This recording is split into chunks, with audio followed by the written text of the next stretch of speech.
Всем огромный привет! Вы на канале Фиалкин уголок. Сегодня поговорим, когда нужно фиалку переукоренять, а когда нужно ее просто пересадить. Видео будет полезно скорее для тех, кто только начал выращивать фиалки, кто только знакомится с фиалками. Давайте начнем с вами с переукоренения. Смотрите, если фиалка начинает загнивать, значит у нее начинаются проблемы с корневой. Корневая становится темная, листья теряют тургор. Тургор, другими словами, это упругость листвы. И если листва становится мягкая, поникшая, в таком случае фиалка сигнализирует вам, что с ней что-то не так. В этом случае мы достаем ее обязательно из горшка, начинаем фиалку внимательно осматривать, что с ней не так. Если гниль пошла на саму шейку, на стволик, значит нужно стволик зачистить до здоровой ткани, до зеленой ткани. И такую фиалку мы можем спасти только переукоренением. Вторая ситуация, когда фиалка нуждается в переукоренении, это возраст фиалки. Если она уже давно не пересаживалась, за это время вы увидите, как она вытянула стволик. Из-за чего она вытягивает стволик? Из-за того, что мы убираем нижний ряд листвы, убираем дефектные пожелтевшие листики, и получается стволик оголяется и вытягивается. В таком случае нужна также глобальная процедура омоложения.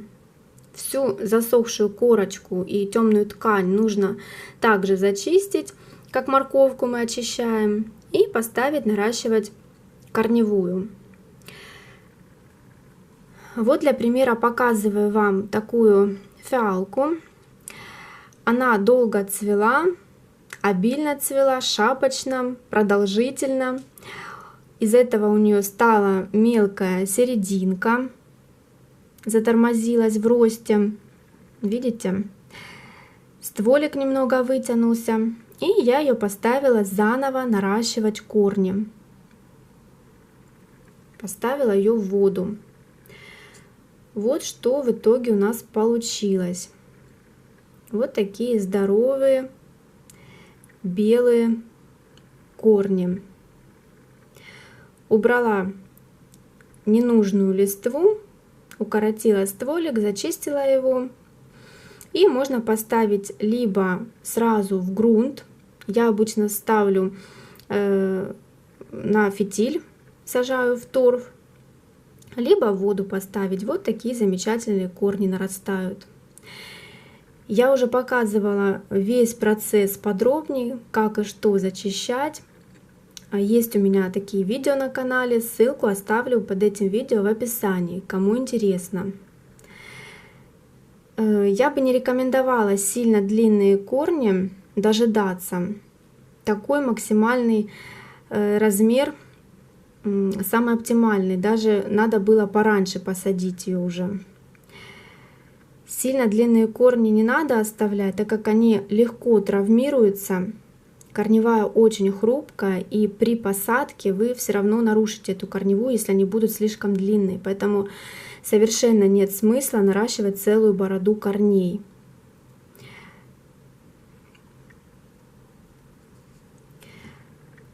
Таким образом мы даем фиалке новую жизнь, сажаем ее в свежую почву, у нее новые корни уже, и вскоре она опять будет радовать нас своим цветением.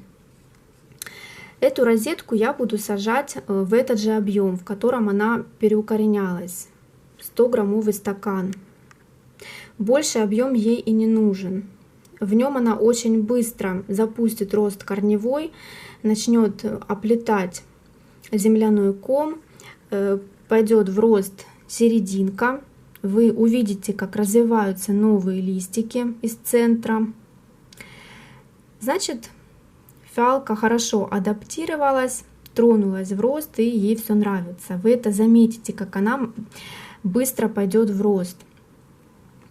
Сначала сажаю ее в такой объем, в такие вот стаканчики. Что касается пересадки, Это нужный способ, конечно же, когда подходит уже время увеличивать объем, увеличивать размер горшка. Когда фиалка полностью оплетает корнями земляной ком, стаканчик, стакан прозрачный, вы это заметите. Получается, грунт уже истощается, фиалка не берет для себя никакие уже полезные питательные вещества из этого грунта, так как он уже истощен, и мы фиалку в этом случае уже пересаживаем.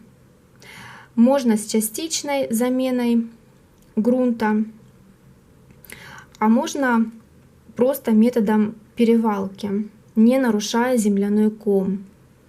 Просто пересадить полностью с корнями, с земляным комом, с сохранением его в новый горшок.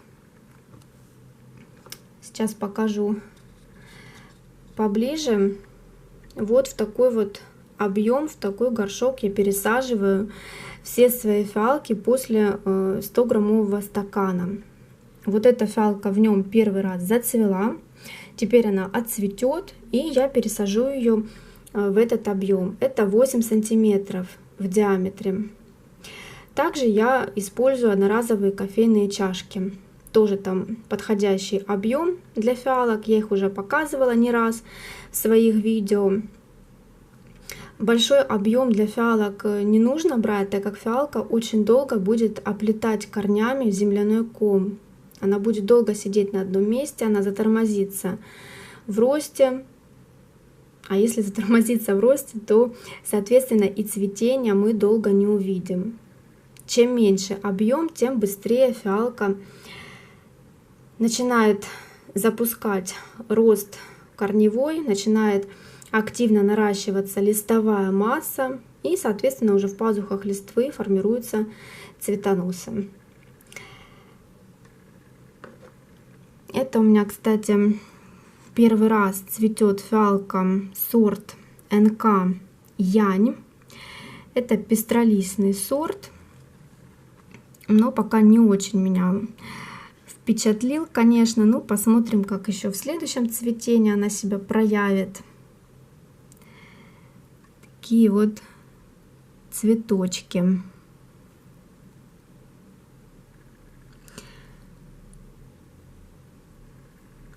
Некоторые бутоны еще не распустились до конца.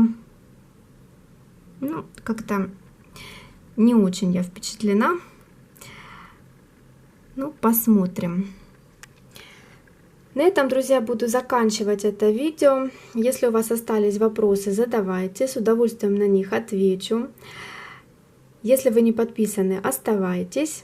И до новых встреч. Всем пока!